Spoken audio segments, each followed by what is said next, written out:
Hello everyone, welcome back to my YouTube channel. Welcome to Studies with Joy. So आपका स्वागत है हमारे YouTube channel पे and today we are going to continue with 10th standard science students biology chapter 1 heredity and evolution, and this is the part 2 of this chapter, and today we are going to continue with this chapter.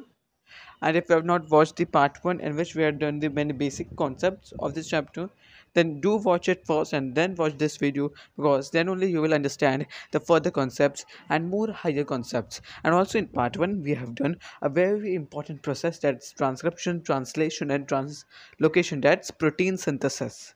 We have learned about everything about protein synthesis in our first part. So if you have not watched, then do watch it on my channel and then watch this video. And if you have not subscribed my channel till now, then do subscribe my channel. Also press the bell icon button so that you get the first notification when we upload a new video. Okay, so now let's start with our today's topic. In the last lecture, I have explained you about the heredity and hereditary changes, and also about a very important process, that is protein synthesis. With that, the part of our lesson contributing towards heredity has been completed, and from today, in second part, we are starting with evolution, and the remaining part is about only evolution only. So now let's start with evolution. So what is evolution? Everyone knows evolution is something, मतलब कुछ evolve होना, ये सबको पता है. Evolution तो सबको पता होगा कि कुछ इवॉल्व होना या फिर प्रगति होना, विकास होना, इसे बोलते हैं हम लोग एवोल्यूशन. ठीक है. तो फिर हम इसे साइंटिफिकली कैसे बोलेंगे? Evolution is the gradual change occurring in living organisms over a long duration. मतलब एक ग्रेजुअल चेंज जो लिविंग ऑर्गेनिजम्स में होता है. एक ग्रेजुअल चेंज का मतलब नेचुरल चेंज, जो नेचुरली होता है नेचर के हिसाब से. So occurring in living organisms over a long duration मतलब बहुत स्लो प्रोसेस होता है ये, बहुत टाइम लगता है, उसके बाद एवोल्यूशन दिखता है या फिर हम होता है, और इट इज़ कंप्लीटेड बहुत आफ्टर मैनी ईयर्स. हाँ, बराबर. और एवोल्यूशन जो होता है वो हम लोग आप सब एक दूसरे में नहीं देख सकते हैं अभी से. मतलब आज हम लोग जो प्रेजेंट है हमारा, वो हमारे आगे की बहुत जनरेशन्स के लिए हिस्ट्री होगी. बराबर. सो वो जनरेशन्स के लिए और हम लोग से कुछ अलग चीज़ होगी उनमें, वो हम लोग के लिए एवोल्यूशन होगा. एवोल्यूशन मतलब जो gradual change which occurs after long duration of time. ठीक है, याद रखना. जैसे कि हमने अभी बहुत ज़्यादा इवॉल्व कर चुके. हम पहले humans were like monkeys and now we have become so it well developed with technology also. That is evolution. And also our body structure has been changed. So that is all other things are related to this are evolution only. This is a very slow going process through which development of organisms is achieved. Okay. All the stages and changes occurred in various components ranging from the stars and planets in space to the biosphere present on the earth should be included in the study of evolution. So it's not only about humans, it is about everything all over the world. Okay, so it's about each and everything, not also about animals, birds, even about the stars, and also the whole biosphere on the earth should be included in the study of evolution. Okay, then we have seen formation of new species due to changes in specific characters of several generations of living organisms as a response to natural selection is called as evolution. So this is the definition of evolution. Define evolution. So what is evolution? इसमें new species का formation होता है. New species are formed. जो पहले वाली species यानी कि उनके एंसेस्टर्स है, उनसे अलग कैरेक्टर्स दिखाती है, उससे डेवलप्ड हो गई होती है. Okay, as a response to natural selection. अभी नेचुरल सिलेक्शन के ऊपर एक बहुत बड़ी थियोरी है डार्विन की, वो हम लोग आगे पढ़ने वाले हैं. So don't worry about that now. Is called as evolution. अभी के लिए आप नेचुरल सिलेक्शन ऐसे समझो कि नेचर जो सिलेक्शन करती है, एक्चुअली हम सब ऑर्गेनिज्म से कंपटीशन में होते हैं, और जो जिन्हें जिन्हें नेचर सिलेक्ट करती है, जो जो फिट है लिव टू जिंदा रहने के लिए फिट है, वो लोग बचते हैं और नेचर उन्हीं को सिलेक्ट करके रखती है अपने पास, बाकी सब खत्म हो जाते हैं. तो दैट इज नेचुरल सिलेक्शन. सो नई स्पीशीज़ का फॉर्म होना ड्यू टू स्पेसिफिक चेंजेस और स्पेसिफिक कैरेक्टर्स में चेंज होना, जो सेवरल जनरेशन से सेम आती हुई है, बट अभी वो थोड़े चेंज हो गए. जैसे कि ह्यूमंस के भी अलग अलग स्पीशीज़ थे पहले जो थे, और उससे अभी जो है वो अलग है, क्योंकि पहले मैन इतना वाइस नहीं था, इतना क्लेवर नहीं था, और अभी मैन क्लेवर हो चुका है, उसका ब्रेन एक्सपैंड हो चुका है, उसकी थिंकिंग बढ़ चुकी है. ओके, सो इसीलिए वो एक एवोल्यूशन है. I hope that you understood what is evolution. अब आगे बढ़ते हैं हम लोग. 3.5 billion years ago life had been non existent on the earth. Life नहीं थी 3.5 बिलियन ईयर्स अगो के पहले, अर्थ पे नहीं थी. At the beginning, there may have been only simple elements in the ocean on the earth, and simple type of organic and inorganic compounds may have been formed from those. अभी आप यही देख सकते हो कि कितनी टेक्नोलॉजी हमने कितना इवॉल्व किया है, कि हम आज इतने सालों पहले की बातों को भी अज्यूम कर रहे, या फिर कुछ एविडेंसेस ले रहे, प्रूव करने की कोशिश कर रहे. So that is very much big development that we have reached today, and we will be developing more and more in our next several generations also. So so that will be also evolution, and at that time we will be history for our next generations. So they will think that they have evolved from us also. Are you understand what I mean to say? So here it is given that at the beginning there have been only simple elements, not complex, and in the ocean, on the earth, and a simple type of organic and inorganic compounds, not complex organic and inorganic compounds, may have been formed from those. तो simple elements हुए होंगे, और बहुत simple और normal organic और inorganic compounds उनसे बने हुए होंगे एट दिस वेरी बिगिनिंग. ठीक है. Complex compounds like proteins and nucleic acids may have formed over the long period from those simple compounds. So complex compound बहुत टाइम के बाद शायद बने होंगे from after long period. समझ में आ रहा है मैं कैसे बोल रहा हूँ? कॉम्प्लेक्स कंपाउंड बहुत टाइम बाद शायद बने होंगे. ठीक है. उसके बाद first primitive type of cells may have been formed from the mixture of different types of organic and inorganic compounds. इसका मतलब है जो हम लोग के जो ये फर्स्ट प्रिमिटिव सेल्स हैं, यानी कि पहले सेल्स फॉर्म हुए होंगे, वो ऑर्गेनिक और इनऑर्गेनिक कंपाउंड्स के मिक्सचर की वजह से ही फॉर्म हुए होंगे मेरे हिसाब से. तो ऐसा बोला गया है कि साइंटिस्ट ने बोला है कि ऑर्गेनिक और इनऑर्गेनिक कंपाउंड्स के मिक्सचर की वजह से फर्स्ट प्रिमिटिव सेल फॉर्म किया गया था. ठीक है.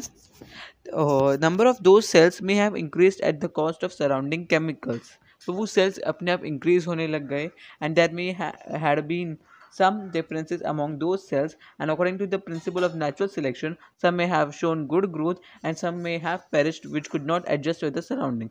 तभी ये adaptations के बारे में हम यहाँ पर बात कर रहे हैं. जो adaptations एनिमल्स में चाहिए होते हैं ताकि वो सराउंडिंग के साथ अपने आप को एडजस्ट कर पाए, वरना वो नहीं बच पाएंगे. जैसे बहुत सारे डिफरेंट अडेप्टेशन से बहुत सारे एनिमल्स में, जैसे आपको पता ही होगा कि कैमल्स के जो पैर होते हैं, वो उसके बारे में आपने सुना ही होगा कि उसके पैरों में अडेप्टेशंस है कुछ ताकि उसको गर्म ना लगे. ये आपको पता ही है. फिर जो पोला बियर है, उसको भी उनकी जो स्किन होती है, जो हेयर होता है, बॉडी हेयर, वो उन्हें वार्मथ देते हैं. मतलब उन्होंने अडेप्टेशंस, उनके अंदर कुछ चेंजेस हुए टू लिव और एडजस्ट विद द सराउंडिंग. वो बहुत ठंडी में रहने लग गए थे, तो कुछ एडजस्टमेंट करने के लिए उनकी बॉडी ने भी कुछ चेंजेस रिस्पॉन्स दिए टू द नेचुरल डिफरेंस और नेचुरल चेंज. इसे हम लोग बोलते हैं कुछ natural selection. There may had been some differences among those cells and according to the principle of natural selection. यानी कि मैंने आपको समझाया था कि नेचर सिलेक्ट करता है. Some may have shown good growth and some may have perished, which could not adjust with the surrounding. जो adjust नहीं कर पाती, they would have died. मतलब वो species खत्म हो जाती होगी. At present, crores of species of plants and animals with huge diversity regarding shape and complexity are present on the earth. You all know that crores of species, and we cannot even count that much species of plants and animals are with huge diversity all over the world. And animal diversity ranges from the unicellular amoeba and paramecium to man and giant whale. So animal की जो diversity है वो छोटे से unicellular amoeba से एक बड़े सी giant whale तक है. मतलब इतना बड़ा, इतनी बड़ी डाइवर्सिटी है, उसके बीच में कितने सारे ऑर्गेनिजम्स आते होंगे. The life exist on the plant diversity consists of various species ranging from unicellular chlorella to the huge banyan tree. Plant में भी ऐसा ही है, unicellular chlorella से एक huge banyan tree, आपको सबको पता है banyan tree. तो इतनी ज़्यादा diversity plants में भी. The life exists on earth everywhere from equator to both the poles. So there is life existing on earth each and every small corner of the world. Okay. Organisms are present at all places like air, water, land, rock, etc. Humans have shown curiosity about origin of life and reasons for such a great diversity in life present on the earth since ancient period. So humans को बहुत जिज्ञासा होती है. हम सबको पता है, सभी humans को आज भी बहुत जिज्ञासा होती है इधर उधर की gossips जानने की. बट वैसे ही humans को भी बहुत ज़्यादा क्यूरियोसिटी थी about this origin of life. कैसे लाइफ आई, कि क्या रीजंस थे इतनी डाइवर्सिटी के लाइफ में जो अर्थ में है, ये सब क्या हुआ था एंशिएंट पीरियड में. तो ये सब जानने की ह्यूमंस को बहुत क्यूरियोसिटी है. डिफरेंट थियरीज इसलिए उन्होंने प्रपोज की ताकि वो जान सके पहले क्या हुआ, कैसे हुआ. Different theories about origin and evolution life have been proposed till today, of which theory of gradual development of living organisms is accepted. So कौन सी theory accept की आज तक में? बहुत सारी theories I, but the theory of gradual development of living organisms, that is the evolution of living organisms, has been accepted. वही हम लोग आज पढ़ने वाले हैं about that theory of evolution.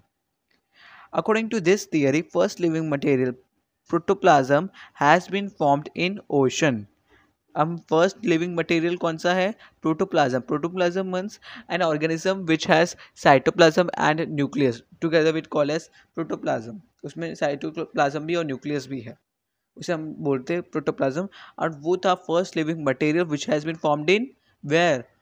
Ocean. ऐसा माना जाता है इस theory के हिसाब से. In due course of time, unicellular organisms was formed. तो उसके बाद यूनिसेल्युलर ऑर्गेनिजम्स फॉर्म हुए. Gradually changes occur in unicellular organisms, और यूनिसेल्युलर ऑर्गेनिजम्स से ही और कॉम्प्लेक्स ऑर्गेनिजम्स फॉर्म हुए जैसे कि multicellular organisms. And all those changes were slow and gradual. So बहुत स्लोली सब कुछ हो रहा है. Duration of all this changes is at most 300 crore years. Changes and development in living organisms had been all round and multidimensional, and this led to evolution of different types of organisms. तो जो changes हुए, जो development हुआ living organisms में, वो all-round था और multi dimensional था. और ये एवोल्यूशन एंड ये इसी कारण, ये चेंजेस की वजह से एवोल्यूशन हुआ बहुत अलग अलग टाइप्स के ऑर्गेनिजम्स में. जैसे आप जानते ही है एक्वेटिक एनिमल्स में एवोल्यूशन हुआ, वो एम्फीबियंस भी आए जो लैंड और वाटर दोनों में रह सकते हैं. जैसे रेप्टाइल्स, और रेप्टाइल्स में भी एवोल्यूशन हुआ. वैसे ही मैमल्स, इनमें भी एवोल्यूशन हुआ. So that is all different species are connected to each other. Okay. So बहुत बार ऐसा भी माना जाता है कि mammals have evolved from reptiles. ठीक है. सो ऐसे कुछ कनेक्शंस है जो हम लोग पढ़ेंगे इसके बारे में. ये थियरी क्या है ये आपको याद रखनी है. So the overall process is called as evolution, which is organizational, progressive development of plants and animals from the ancestors having different structural and functional organization is called evolution. तो इसका मतलब है कि जो ओवरऑल प्रोसेस हुआ ये वो evolution है, और ये एवोल्यूशन एक ऑर्गेनाइजेशनल प्रोसेस है. और जो प्रोग्रेसिव डेवलपमेंट होता है, प्लांट्स और एनिमल्स जो डेवलपमेंट करते हैं, जो उनके एंसेस्टर के जो बॉडी स्ट्रक्चर थे उससे अलग लगने लगते हैं, कुछ और डिफरेंट कैरेक्टर्स आने लगते हैं उनमें, वो एवोल्यूशन है. समझ में आ गया क्या होती है एवोल्यूशन? ये थियरी एवोल्यूशन यही हमें बताती है, ठीक है। अभी ये जो थियरी थी ये तो हमने पढ़ ली, अब हम लोग करेंगे एविडेंसेस ऑफ एवोल्यूशन। अब मतलब जब थियरी है तो वो थियरी सच्ची है कि झूठी है, ये साबित तो करने के लिए प्रूफ चाहिए ना वो सच्ची है उस बात के लिए। वो साबित करने के लिए हमें कुछ एविडेंस चाहिए। So the evidences of evolution we need to study, जिससे हमें पता चलता है ये जो थियरी थी, ये जो इतनी सारी थियरीज है, ये सब सच है, एवोल्यूशन सच में हुआ था, हम लोग ऐसे ही नहीं आए। But there should be a process, हम लोग को पता है, but there should be a proof for that, ठीक है। So collective thinking upon all above mentioned theories implies that evolution is everlasting process of changes.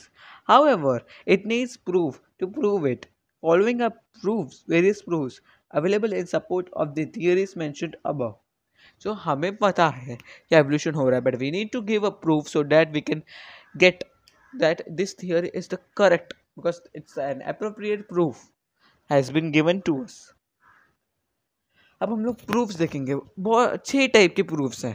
पहला, बहुत सारे 6 टाइप्स के हैं यहाँ पर, मॉर्फोलॉजिकल एविडेंसेस, फिर सेकंड है एटॉमिकल एविडेंसेस, थर्ड है हम लोग के vestigial organs, fourth is the palaeontological evidences, fifth one is connecting link and sixth one is embryological evidences.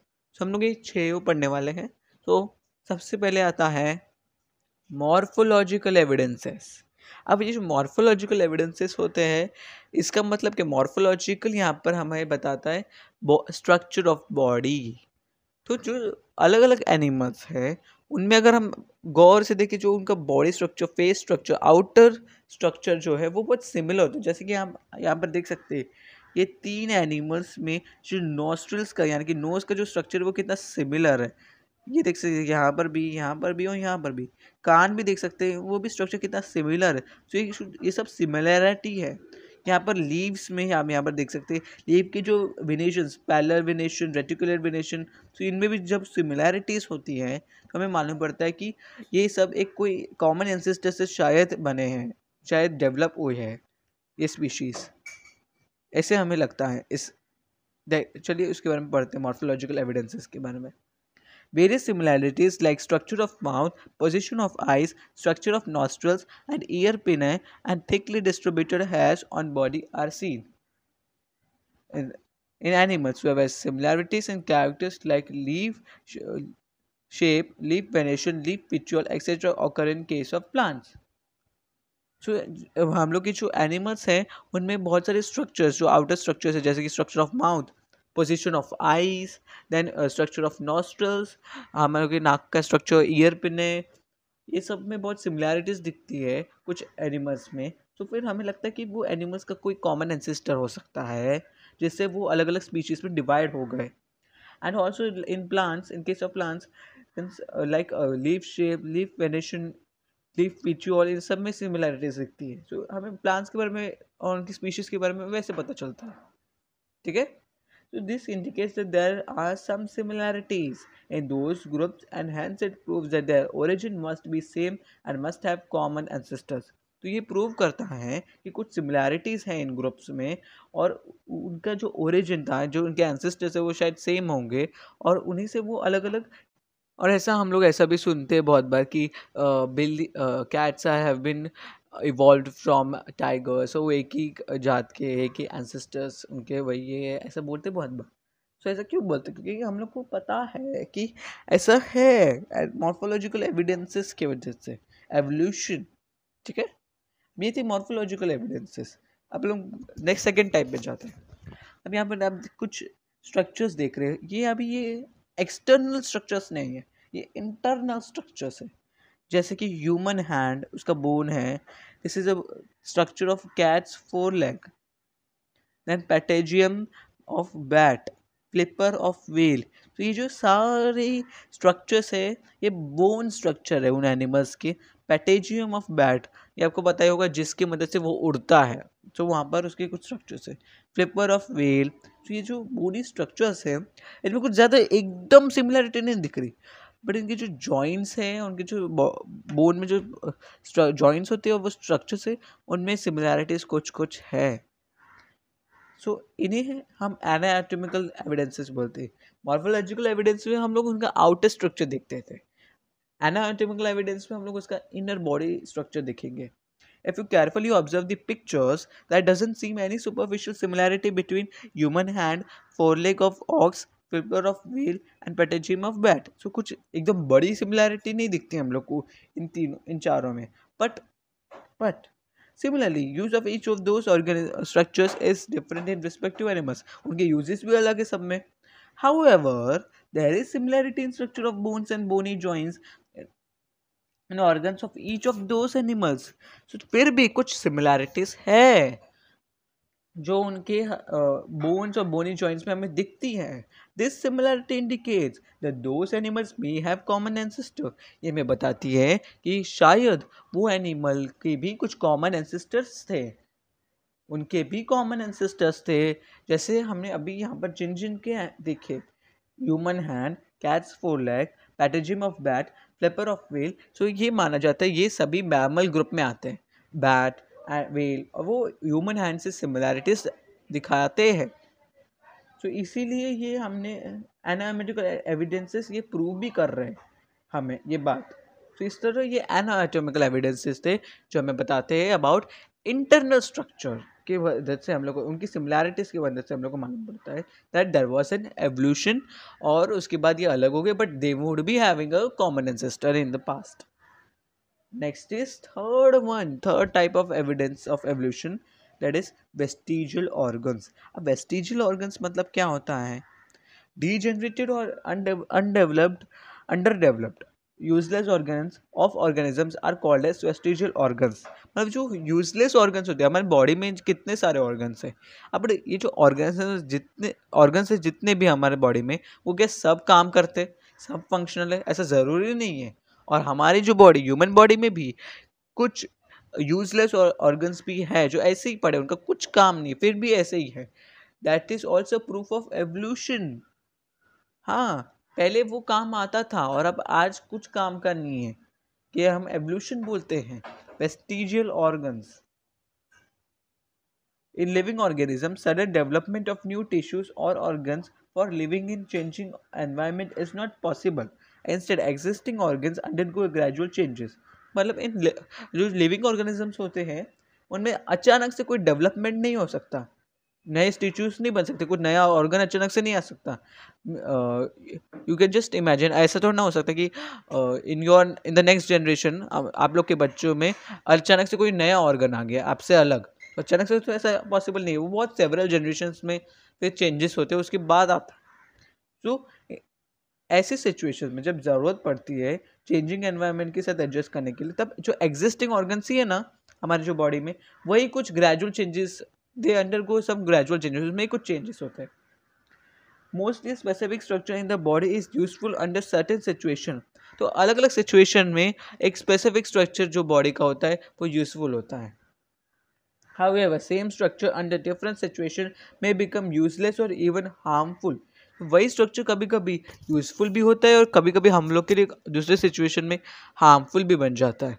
सो ऐसा क्यों होता है ये आप सबको पता ही है, क्योंकि मतलब एवरी फंक्शन एक एक स्ट्रक्चर का फंक्शन होता है. Such structure begins to degenerate under such situation as per the principle of natural selection. So, as per the principle of natural selection, जिस ऐसे जो स्ट्रक्चर्स होते हैं वो डीजनरेट करना स्टार्ट हो जाते हैं और फिर उनका कुछ काम ही नहीं होता. जो ऐसे जो हार्मफुल स्ट्रक्चर्स जो हम लोग के लिए कभी कभी हार्मफुल हो जाते हैं अलग अलग कंडीशंस में, तो वो डीजनरेट करना स्टार्ट कर देते हैं. It takes thousands of years for a structure to disappear. एक ऑर्गन को गायब होने के लिए हम लोग के अगली जनरेशन में वो ऑर्गन नहीं होगा, पूरा नहीं होगा. ऐसा होने के लिए बहुत सारे इयर्स लगते हैं, थाउजेंड्स ऑफ इयर्स. ठीक है. Such organs are seen in different phases of disappearance in different animals. So अलग अलग एनिमल्स में अलग अलग टाइम लगेगा. Such organ though non-functional in certain organism, it may be functional in other organisms. That is, it is not vestigial in other organisms. तो भले हमारे body में वो वेस्टिजियल हो, मतलब यूजलेस हो, बट ऐसा नेसेसरी नहीं है कि वो दूसरे ऑर्गेनिज्म की बॉडी में भी यूजलेस हो. जैसे कि एग्जाम्पल, अपेंडिक्स जो हम लोग के बॉडी में होता है वो यूजलेस है ह्यूमंस के लिए, but it is fully useful for ruminants. Appendix, which is useless to human, is useful and fully functional organ in ruminants. अब ये ruminants कौन? वो एनिमल जो अपना खाना पहले निगल लेते हैं और उसके बाद जब आराम से बैठकर उसे वापस ऊपर लेते मुंह में और स्वेलो करते, जैसे कि गाय करती है, उसे खा लेती है और उसके निगल लेती है एक बार का खाना, और उसके बाद जब वो बैठी होती है तब आप देखते हो ऐसे मुंह ऐसे क्रश करती रहती है, मतलब कुछ ऐसे कि कुछ खा रही है, क्योंकि वो अपना जो खाना है वो वापस ऊपर लेके आती है। तो ऐसा क्यों कर पाती है वो? Because with the help of appendix की वजह से ही वो ये कर पाती है। सो हमें वो इतना काम का आता है उन्हें, it's very useful for them. So ऐसा नेसेसरी नहीं होता जो हम लोग के लिए हमारे बॉडी में यूजलेस है वो दूसरे ऑर्गेनिजम्स के फिर दूसरे एनिमल्स के बॉडी में भी यूजलेस हो। Similarly, muscle cells of ear pinna, which are useless to human, are useful in monkeys for movement of ear pinna. तो जो मसल सेल्स होते हैं ईयर पिना के, जो हम लोग के लिए यूजफुल नहीं है, बट इन मंकी रैबिट इन सब में ये बहुत यूजफुल है, वो अपने कान हिला सकते हैं उसकी मदद से। Various vestigial organs like tailbone, that is coccyx, wisdom teeth and body hairs are present in body of human being. So human being के body में अलग अलग तरीके वेस्टिजियल ऑर्गेनिजम्स प्रेजेंट हुए, बहुत अलग अलग तरीके, जैसे कि टेल बोन। अभी टेल हम लोग के कहाँ है? आप लोग सोचो कि टेल बोन कौन सा बोन? वो टेल बोन हमारे बैक में होता है, वहाँ पर एकदम एंड पॉइंट पे, वहाँ पर वो अभी है। मतलब एक्चुअली क्या है, एक एवोल्यूशन हुआ है। जैसे पहले हम लोग में टेल थे ह्यूमंस के पास, जब वो एवॉल्व हुए उसके बाद वो टेल धीरे धीरे गायब हुई। ऐसा क्यों हुआ? क्योंकि उस टेल का कोई काम नहीं था, उसके बाद वो यूजलेस हो गई थी, तो it vanished, it was vanished. But उस आज भी उसके कुछ एक बोन्स हम लोग के अंदर है, छोटा सा बोन है टेल बोन, जो यूजलेस है हम लोग के लिए। तो हम लोग की जो ह्यूमंस की टेल गायब हो गई, क्यों? क्योंकि उसका कोई काम नहीं था, that's why. So that is an evidence of evolution. Wisdom teeth and body hairs, wisdom teeth वो वाला टीथ जो हम लोग का किसी काम का नहीं है, बट ऐसे ही आ जाता है। और लोग बोलते हैं ना, जिसके पास विजडम टीथ है वो बहुत होशियार होता है, वो मस्त, उसका नसीब बहुत अच्छा होता है, सब सुपरस्टिशियस बातें भी है उसके ऊपर। देन बॉडी हेयर, जो हम लोग की बॉडी में जो हेयर है वो भी, इसका भी कोई काम नहीं है। Then also it is there and it is a vestigial organ are present in body of human being. तो ये देख सकते हैं, यहाँ पर आपको अपेंडिक्स दिख रहा होगा, ये large intestine small intestine fully functional है ना। यहाँ पर ये जो अपेंडिक्स है, वो बहुत लोगों को ना अपेंडिक्स का भी ऑपरेशन करवाना पड़ता है, तो ये हम लोग के लिए हार्मफुल भी है, नॉट ओनली यूजफुल, बट बहुत लोगों को कभी कभी उसकी वजह से ऑपरेशन करवाना पड़ता है। तो यहाँ पर आप देख सकते हैं विजडम टीथ और ईयर मसल्स। यहाँ पर है टेल बोन, ये है टेल बोन, इसे हम बोलते हैं टेल बोन, जो अभी पहले टेल के लिए था, पर अब टेल हम लोग की बॉडी में से गायब हो चुकी है ह्यूमन के स्ट्रक्चर्स में से। So that's why it is now not for the tail, but it's still some part is remaining tail bone का, पूरी तरह से अभी तक उसका जो बोन स्ट्रक्चर वो वैनिश नहीं हुआ, तो वो पार्ट अभी भी आज है। ठीक है, so with this we complete with today's lecture. हम लोग और बाकी के 3 टाइप हैं हमारे एविडेंसेस के ऑफ एवोल्यूशन के, तो वो हम लोग नेक्स्ट पार्ट में देखने वाले, and I am going to give you the notes of this chapter also in the last part of this chapter. So don't forget to subscribe and like this video, and also subscribe my channel so that you get the notification when we upload the next video.